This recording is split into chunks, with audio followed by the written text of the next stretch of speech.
Welcome, Sarah. Hi there, I am Sara Cutrignelli. I am a candidate for the UC Davis California Master Beekeeping Program for my final level as a Master Beekeeper.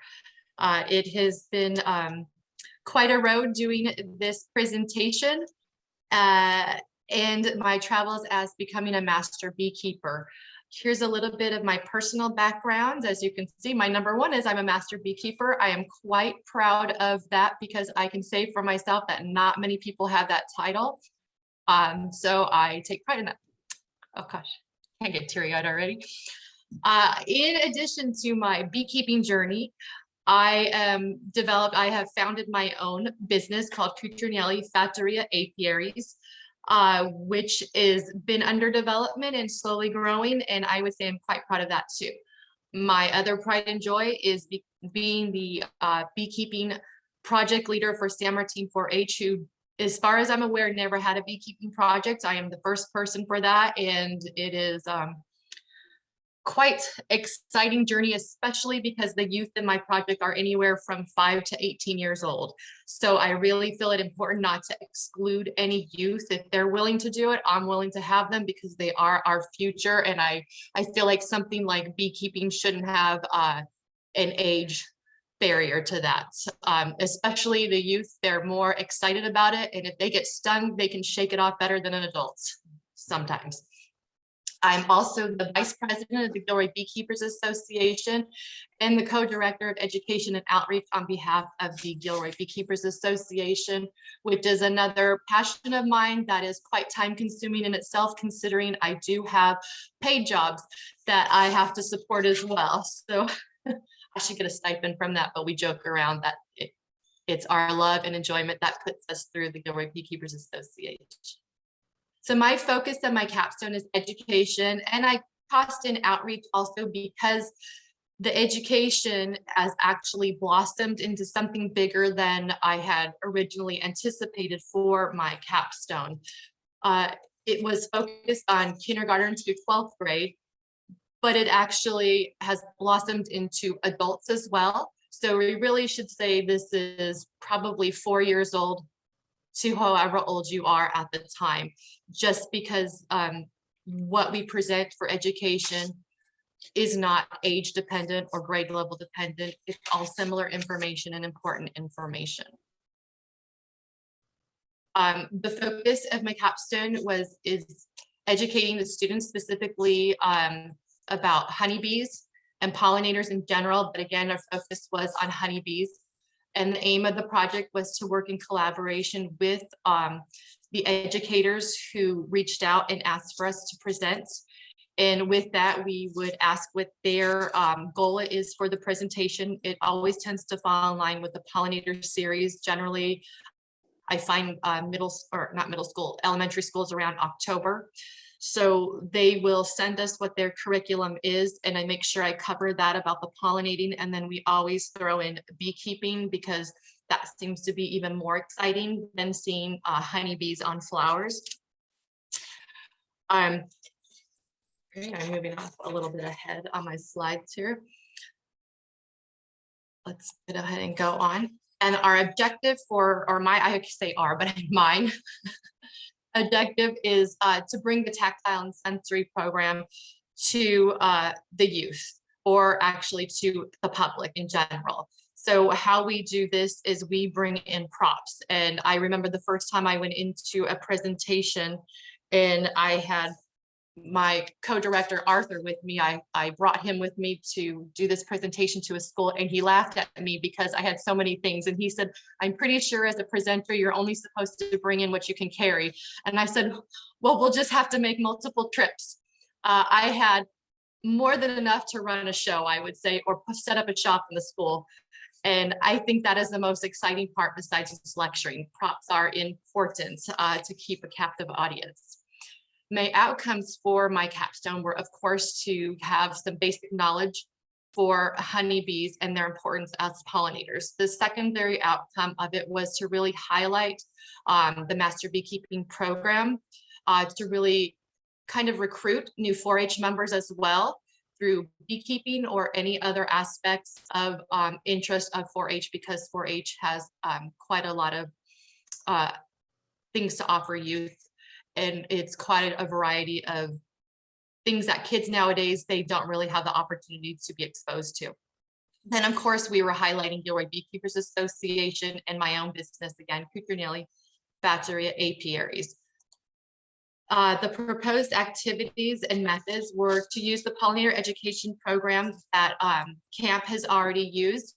And coincidentally, prior to that, before I had knowledge of your specific program, I had already been slowly developing my own as a script to go in. So I wasn't just walking into a public space or a school and just winging it. I wanted to look professional, and I wanted to be welcomed back. And eventually I wanted to make money doing it. So I couldn't just show up and whip it up and not be fluid every time I did it. What I really liked is that the pollinator education program was very similar to what I was already working on with tactile, sensory, basic knowledge of the honeybees, where it be the basic anatomy, how they relate to our bodies, and how we relate to bees as people and their importance, and then into other ways that we could do it. The difference of the pollinator education program was yours was more of setting, like in the Haagen-Dazs. So you had more availability to explore more with that. And we'll follow up a little bit later how I am working on that to incorporate more of that into our program as well. And due to not being able to go in person to schools, it forced me to develop a Zoom presentation as well, which I was super uncomfortable at first, and very gun shy and nervous to do it. And I had to realize I'm presenting to kids, they're the best audience, because they weren't judging me. They were excited about the program. So that really got me over my fear of doing this and helped me become a better presenter, because I was talking to myself essentially, and then hoping at the end someone would raise their hand, and that would make me feel like I was really getting somewhere. My proposed partners for my capstone are listed right here, and I can say I use every single one of these people and their programs, and I'm quite proud of that. I was also looking to work with bee charmers, but we just could never meet up. Our schedules were just too different, and we lived farther apart, so it made it a little bit difficult to actually collaborate with. But it seems fine, because it seems, looking at what she had, it was similar to what we're doing too. So it's essentially we're all doing the same good information here. So here are the schools that I go to, and that I can say I go to because I have annually gone to these schools on more than one occasion. What I found out interestingly is that in Barrett Elementary School, the second time I had done this one was the pollinator presentation via Zoom.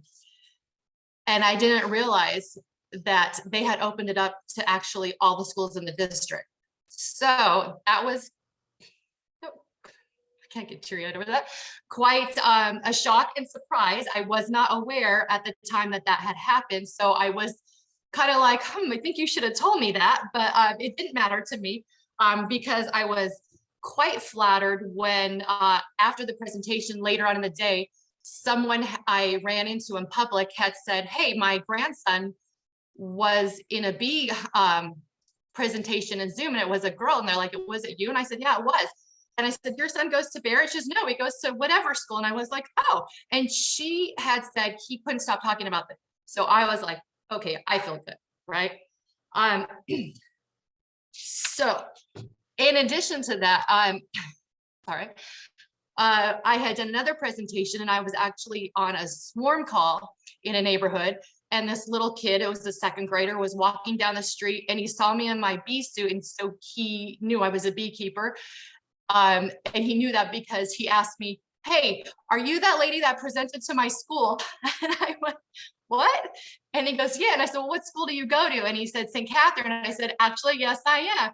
And then he started to tell his dad, who was walking him, about the presentation. I thought, again, that's recognition to me that I was not just fooling around and BSing. I actually was getting through to the kids, and I was making them excited about bees and beekeeping. So that to me really warmed my heart.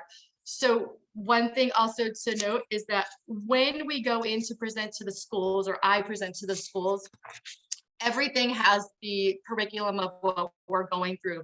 We're going to talk to the kids about what do they know about bees? What do they know about pollinators? We kind of start up with what do they know? What do they think is important? And then we follow up, or I follow up with how bees are important as pollinators. I also let them know honeybees are not the only pollinators, but they're just the focus of this presentation. How they pollinate, and important in, like in the pollinator program that you've developed, food and non-pollinator food. And you know, when we go out to fairs, we have a picture of food in a grocery store with bees, and then a picture without bees. Their grocery store is empty. So we like to reiterate all this stuff's important. And because it's in October when I do a bulk of the presentations, I like to talk again about the pumpkins and how many times the bees have to go over a pumpkin to pollinate that pumpkin. And we get that pumpkin generally for a very short amount of time in the year. It's not something that we get throughout the year. Then with my humor, quote unquote, I like to keep the kids captive, and as well as the adults. So I like to throw in some fun facts, and fun facts for them could be, you know, how queens, there can only be one queen, and how they play Marco Polo, and how they can ping each other, and how that demise happens. I also like to throw in there the fun facts of that honeybees will die if they sting. So to get their predators, they like to surround them and cook them to death, and then discard the body. I like to tell them about the undertaker bees, because that's always the coolest part besides the foragers. And then I also like to throw in the murder hornet or the wasp always come up, right? So I like to say that they are a part of the ecosystem too. They have their part in it, and for them, bees are their protein, just like pollen is for the honeybees. And we like to throw in the fun facts of how they take their heads off and suck their insides out. And the kids think those stories are a lot of fun. So moving on here, my outreach for education, again, went beyond the schools. And since sometimes we're not physically able to be in the schools, we were able to be out in public at fairs. And again, in fairs, and any opportunity I had to be in public and talk about bees, specifically educate the public about bees, I basically brought the pollinator program everywhere I went. So I didn't just say we're only going to do this for schools. I did this for public as well. So in fairs and other opportunities, we have a captive audience, and it's a rotating captive audience. So they're kids and they're adults. We talk about bees. We talk about their importance of pollination. I bring in all the tactile and sensory props I can. Again, I'm the one that has to get the priority parking because of so much stuff I carry in my car with me, meaning the observation hive. I bring wax in all rendered forms. You get a feel from start to finish of how we use the products of the hives, that everything the bees have is essential and useful to us. In here also, we bring honey, and I like to bring honey in different forms for the schools and for the public. So you can taste crystallized honey, you can taste honey from the comb if we have it, and liquid honey, and honey out of a frame. And again, it's important for people to know where the food is coming from and what their pollinators are doing for that, so they get a feel. And also, I like to reiterate to all public, pay attention to the honey now. Buy the honey off the guy at the side of the road, not the honey in the store, and taste the honey. Get a feel for why this is important, and taste the notes in it, if you will. What does it remind you of? So then that sticks in their brain of why it's important to also buy, quote unquote, locally, even though I also tell the public that local is not a term that you want to use when you're searching to buy your honey. Local is buy it off the guy at the side of the road. Don't buy local branded in a store, because there are no rules for that. The person on the bottom there that I had the pleasure of taking that picture with as part of my outreach in the public and community was, I was invited to do have my honey as a part of the menu for a special event during Car Week. And so this person is the head designer of the Pininfarina Automobile. It's an electric Ferrari in a sense. So as they were having their company presentations and meeting, I got to network around their VIPs and their company heads and do my pollinator presentation as a walking presenter. So I thought that was pretty awesome, and a captive audience, and I had to a lot of times keep myself from over talking because that was not my show, it was theirs. So then again, our outreach for an education developed not only from me personally, but working in conjunction with Gilroy Beekeepers Association. We decided early on that we needed to develop a program for education. Our club used to be the typical older retired people were the ones that were heading the club. And a lot of them were actually going out of the business, and some of them were commercial pollinators and they were retiring. So we were being passed down this wonderful club of wonderful people. And because I was into 4-H and doing other things, I was asked to be on the board of education and outreach. And so the person on that I'm standing next to is Arthur. He is my co-director of education. So it was just the two of us that started, and we saw that there was a need for education for beekeepers in general versus letting them go down the whole of YouTube. So we began writing curriculum and developing classes, paid and non-paid, for our Gilroy Beekeepers Association, which we are quite proud of. And, you know, like I said, since our inception, we had zero income. We have over $1,000 now, which is not bad considering we had a year where we could only do things on Zoom. And when we were able to be in person, that was when we got the most satisfying and feedback for them. It's so well received that it takes a lot of my volunteer time and Arthur's. That's probably one of the reasons why I get a lot of bees recorded, which is not a bad thing. And we have really developed curriculum that we are putting into as annual things that we do. So our club didn't have set classes. I don't think they had any classes. We just talked about bees at our bee meetings. So now we have topics that we will do monthly or every few months. Some are paid, some are non-paid. What we discovered is we ended up doing 2 meetings a month for a year. One, we would have speakers come in, and another where we would develop mid-month meetings that were relevant to beekeeping in our area right now at that time, so they knew what they were doing. And again, following all of science-based information, not just what Arthur and I were doing or what somebody else was doing. We would get our information from camp, from other scientific resources.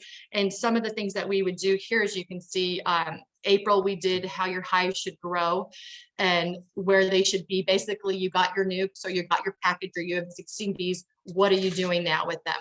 And then again, the importance of your colony prep and showing them how to inspect their hives, all the things that every beekeeper should know, because in my opinion, the reason why beekeepers fail the first year is operator error. They just didn't know what they were doing. They didn't have the knowledge, they didn't have the comfort, they didn't have the experience. And so it was important for me, as now being on the education team, to pay that forward, to give the knowledge, to make people comfortable with asking for help and saying they didn't know what they were doing. Because if you're in a beekeeper meeting, what you find mostly is that everybody's bees are fine. Everybody's bees are flying with a rainbow behind them. Nobody's bees are bad.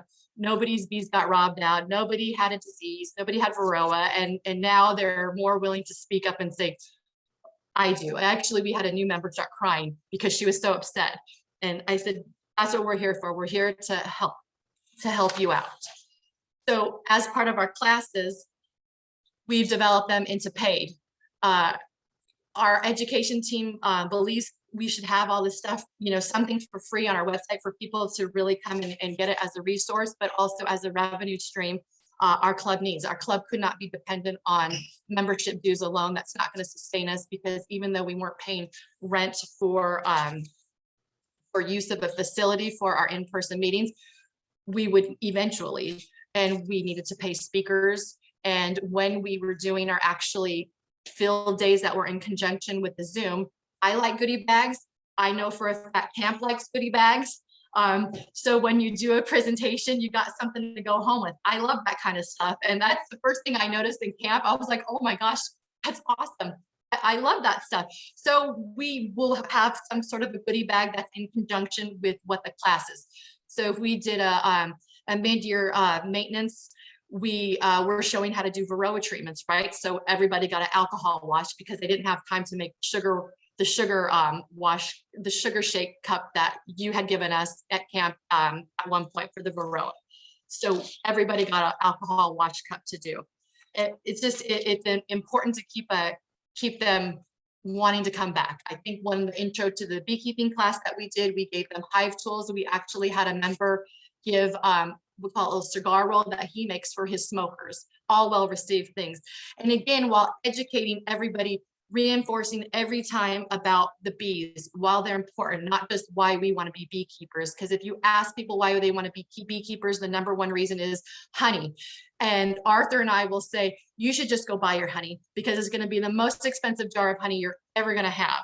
And if you want to sustain the bees and you love them just because they're wonderful creatures, we definitely are the club for you, or hopefully we can get you to realize that they are more important than the honey. And that's not the only product that they make. So what we're doing now with the Gilroy Beekeepers Association is developing a mentor program. And what we found out, Arthur and I, and then our other third person now is Jamie, is we cannot be the mentors for every beekeeper out there, although we try to be. But what we find is we give up a lot of our own personal time visiting other members' hives as part of the perk of membership for them.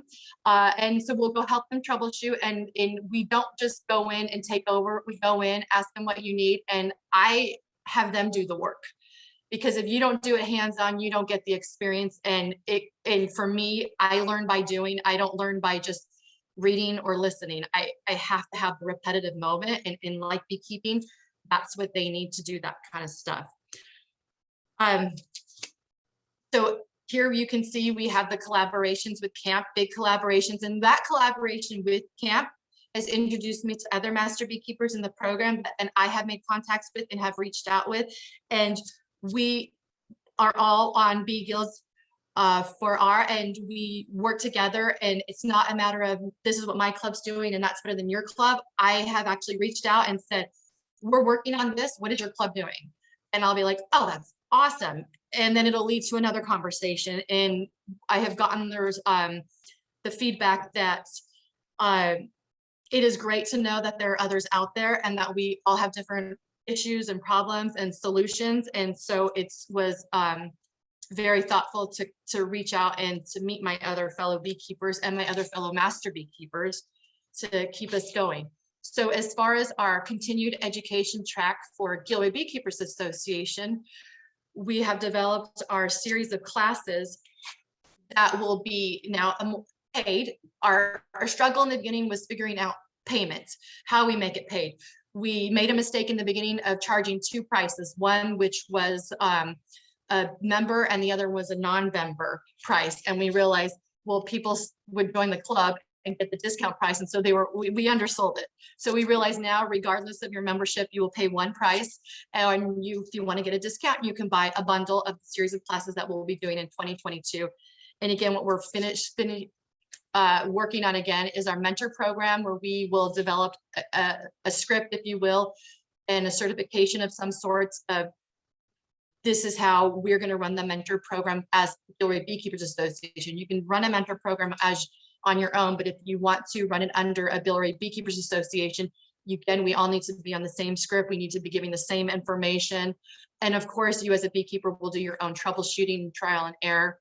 And the most exciting other two things that we have already been in develop is our social hive dives. So the social hive dives are education gatherings that we don't call classes, but they really are educational, where we get in, we socially gather, everyone brings their hives, and we go into a member's hive, and we troubleshoot. The last one was at my house, and I could have, as a master beekeeper, went around my hives and tried to make everything fancy and nice and good and only made sure I picked through all my hives and said, these are the ones I'm going to focus on because they look the best. I just said, pick them. What it is, it is. We're going to see what it is together. It's been a few weeks since I've been in there because of weather. Let's see. And it was a great experience and a great collaboration. And we got together in the end and we talked about what we learned and what we did and what we'll do in the future. Another exciting project, which is more future based, is we are now working with the Open Space Authority. And this is the longer term project though. They had just bought the Tilton Ranch just off in Morgan Hill. And that ranch is going to enable us to develop, I want to say, hopefully something similar to the Haagen-Dazs, which will then really up the game on the pollinator prep program that camp does already, where we would be able to work in also with the master gardeners and develop some kind of a garden and a pollinator haven, and maybe on weekends or once a month have docent-led tours, and definitely during school weeks with schools. And I really like that idea of where you make it completely interactive, like in the pollinator that program that camp does. You have it laid out where, you talk about your bees as pollinators, and then the kids do stuff. They become the inspectors. They become the artists where they can make their favorite pollinator. They can draw the pictures. But the key is that they come excited and they leave with some knowledge, and their goodie bag is their art and crafts that they did.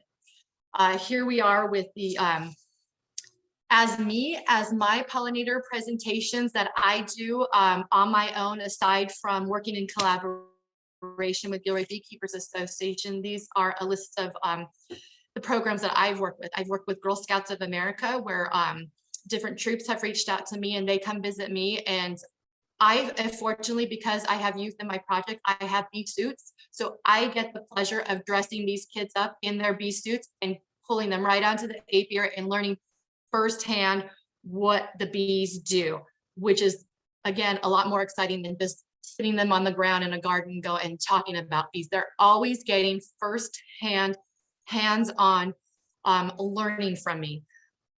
Like, again, I said, I learn by doing it and I learn by repetition. So every time I get a chance to talk to these kids or adults, I retain a little bit more myself. And so the kids come in, they learn about the bees, they see all the different hive products, because I'm a hoarder just like bees, so I have a lot of stuff.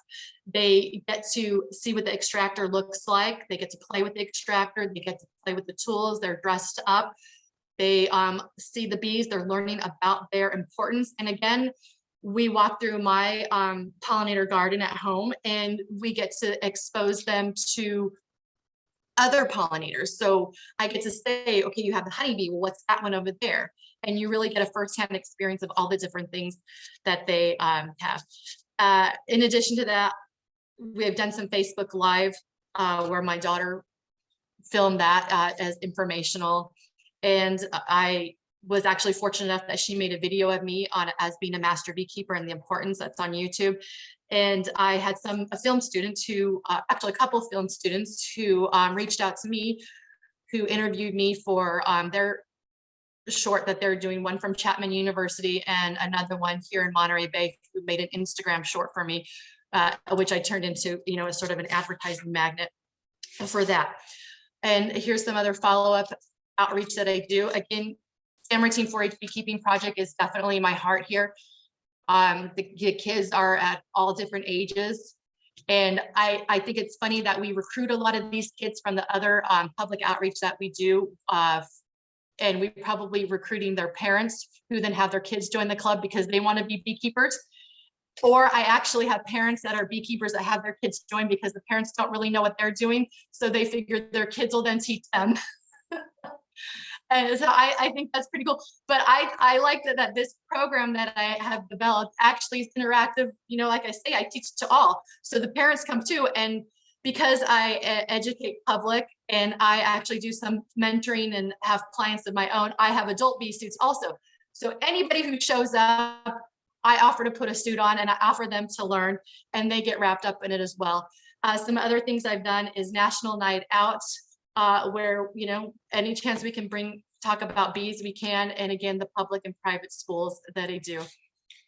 Now, going back into my business here, I like to say I coined this term. I'm a boutique pollinator. I don't go into large crops. I actually get paid to bring bees into people's gardens or their mini orchards that they have at home.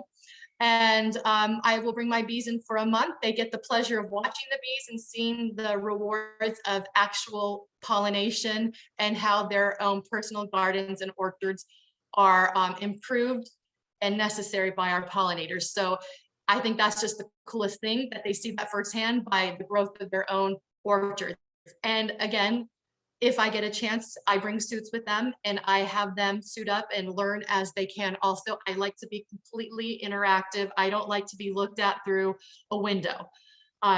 Another part of my business, because when I had spoke with Wendy back when we were discussing my capstone, was how I can turn it into a business and how I can become paid versus just giving my time away. So being that paid boutique pollinator is one aspect. And I'm really getting that word of mouth. So hopefully my numbers will increase then, which is great because I always need a place to put bees at, since I seem to have a problem collecting them, which I like.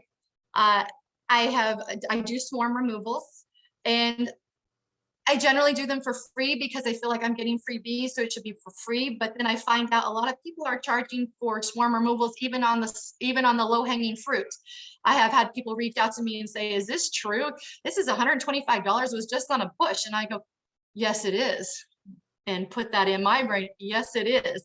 I'm also working with my bee mentor and other beekeepers who have more knowledge on structural removals to get more apprentice work done so I can learn how to do those. And those are a little bit more higher paying jobs. So that kind of thing.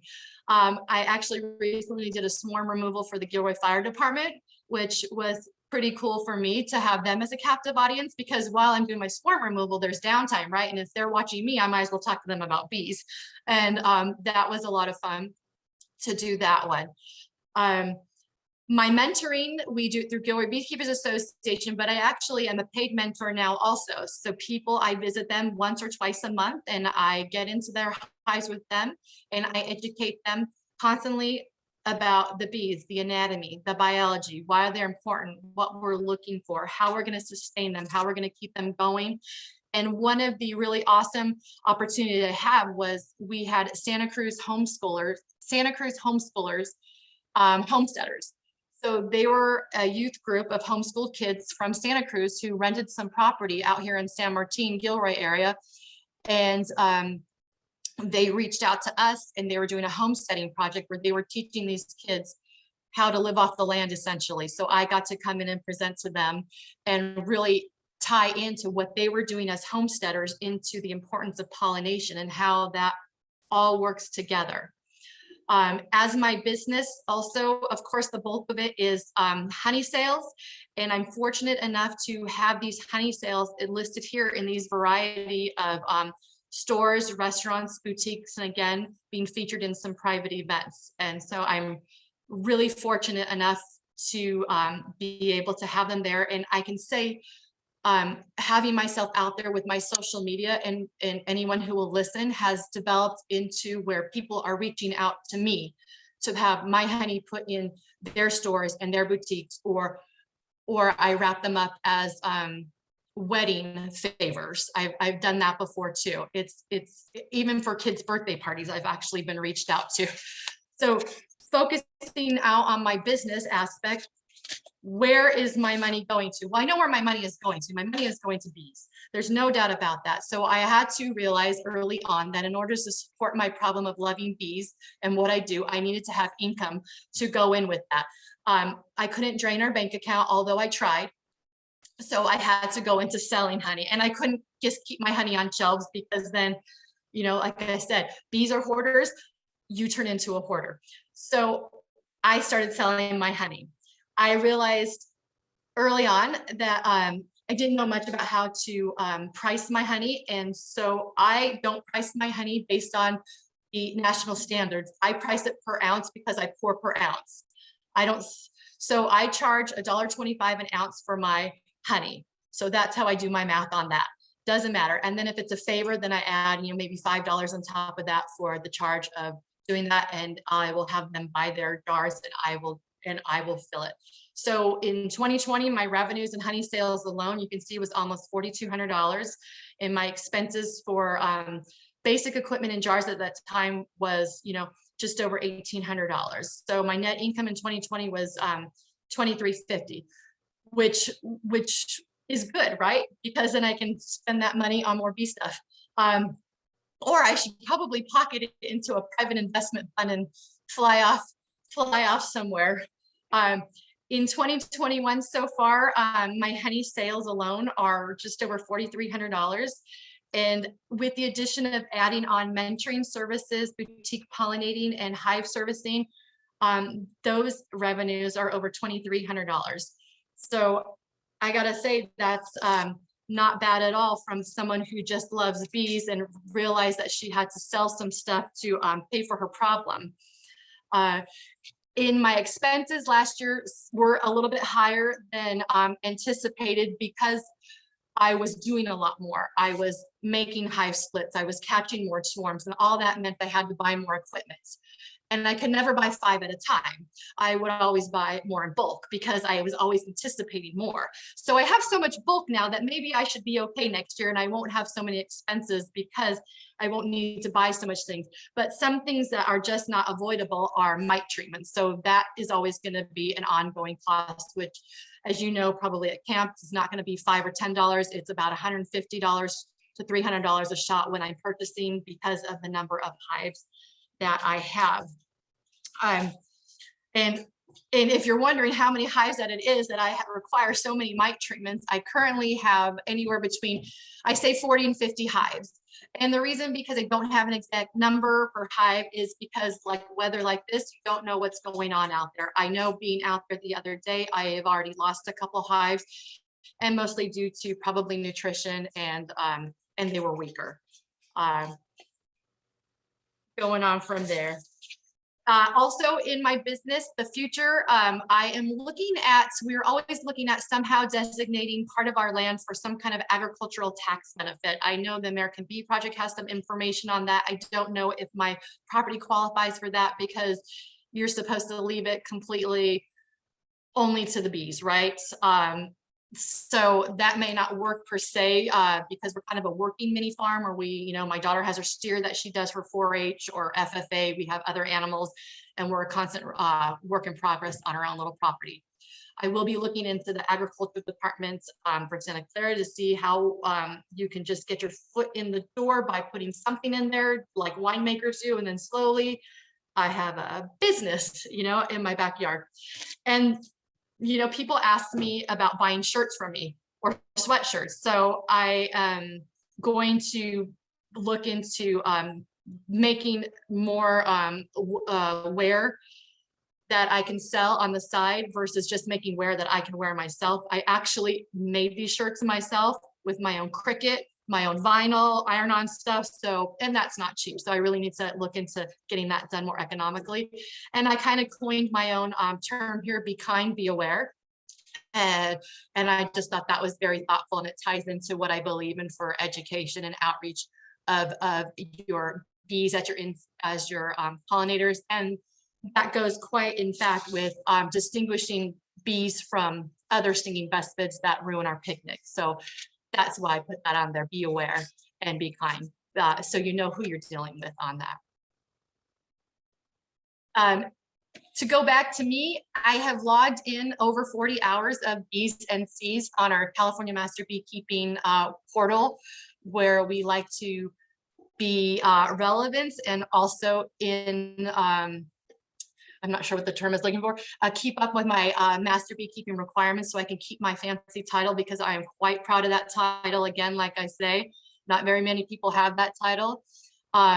I kind of want to keep it that way, but just kidding. I really want to develop that so more people take the time to work on this project, because it's eye-opening to know that there's more to it. It's a lot of science-based information and factual information and relevant information that makes you understand more the bees. And so that goes in about tying all that stuff into adults and kids. And really how I started my master beekeeping program journey was when I started the 4-H one, because I thought, well, I can join, I can make a club, but I really want them to know I'm legitimate. I'm not just a beekeeper who has a lot of hives. I take the time to do research and keep my education ongoing so these kids get relevant information and they know that, again, I have a title behind me, and I think that's important. My ongoing business work and developments are to develop other hive products. It's a work in progress. I haven't mastered all that yet because I have a lot of other things I'm doing. And that goes as far as making little birthday beeswax candles and packaging those up, or making food wraps out of beeswax, getting more into becoming a paid presenter versus a volunteer presenter. And I know, and I've stressed this, Wendy and I have spoken about this, and I've spoken about this with my co-director of education, that there is more value when they have to pay for you because they know you have a commitment and you have time and it's thoughtful versus, again, just showing up and doing it on a whim. And I do pay attention to how I am presenting, and I want it to be professional. My website, I have a website. It's very, very unsatisfying is a key word to use. I will be working on making that much nicer. And now knowing that my college child knows how to do these things as part of a project she also did, I will be investing in her to do that. Also, I want to say that I have brand recognition. I know that now already. I have been in the presence of someone not knowing that I am Cutrignelli Factory Apiaries, seeing my logo and telling the person next to them that's who they buy their honey from. And they don't buy the honey from me personally. They buy that honey specifically at a store that has my honey. Again, having kids come up to me and tell me that they have seen me or seen me present, and they tell their parents know who I am and they know my brand. I can't say enough how rewarding that is to know that I put a lot of time into that for it to be recognizable. And I'm always evolving in how I can improve myself and get better at this. And to reiterate, the pollinator education program went beyond schools. It went beyond schools into the public. So I can say my education went from K to retirement age and beyond, actually. And it's relevant for all ages. Again, everything that we can share about bees, their importance as pollinators, how they pollinate, the importance of the food chain. And if you want to become a beekeeper, how wonderful that opportunity is too. It's all relevant information. So my education track went beyond kindergarten through 12th grade, which again, I'm proud of because who knew that's where it was going to lead. And again, when I was on education and outreach with the Gilroy Beekeepers Association, we were only 2 people, me and Arthur, and we would have to work together and figure everything out. And because our program through GBA is so well received, we actually have people volunteering to be in our program. So we have more people on our committee now, and which is great because then we are able to really concentrate and give people specialized tasks or things that they can do to present. So all the grunt is not on Arthur and I. We can now actually become an octopus with many tentacles and have other people do things. And again, that follows up with one of the gentlemen, Steve, who works with open space. That's how that program got started. We always knew we wanted to work in conjunction and collaboration with like-minded people, that being master gardeners, the ag departments, or other public things we can do. And here we go. Things are taking off. One of our new members who told us, number one, that our cost of membership is ridiculous. It should be a lot higher because of the value she's already gotten into. Her thing is with monarch butterflies. So she is the perfect match to join our education committee with the pollinator growth part that we want to develop in there. As our education committee, here's the things we believe in. We believe in open sourcing what we are developing for people. We want them to come to our site and get information that is factual, science-based, and relevant to our area. We don't want them to go down the wormhole of YouTube where it's not for this area. We want you to have the ability to reach out to us and get help or get advice. We want to, as beekeepers can say, you can't stop talking enough about bees.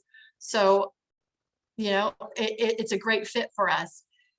And then we, again, pay it forward through the mentoring, which and like I said, which is already a great, but we want to develop it a little bit more into how we can make that an organized mentoring program so everyone's on the same page. Because I think it's important that if you ask me and then you ask Arthur, that we're giving the same information. It's like I can say in swarm removal, there's not very many of us out here in my area.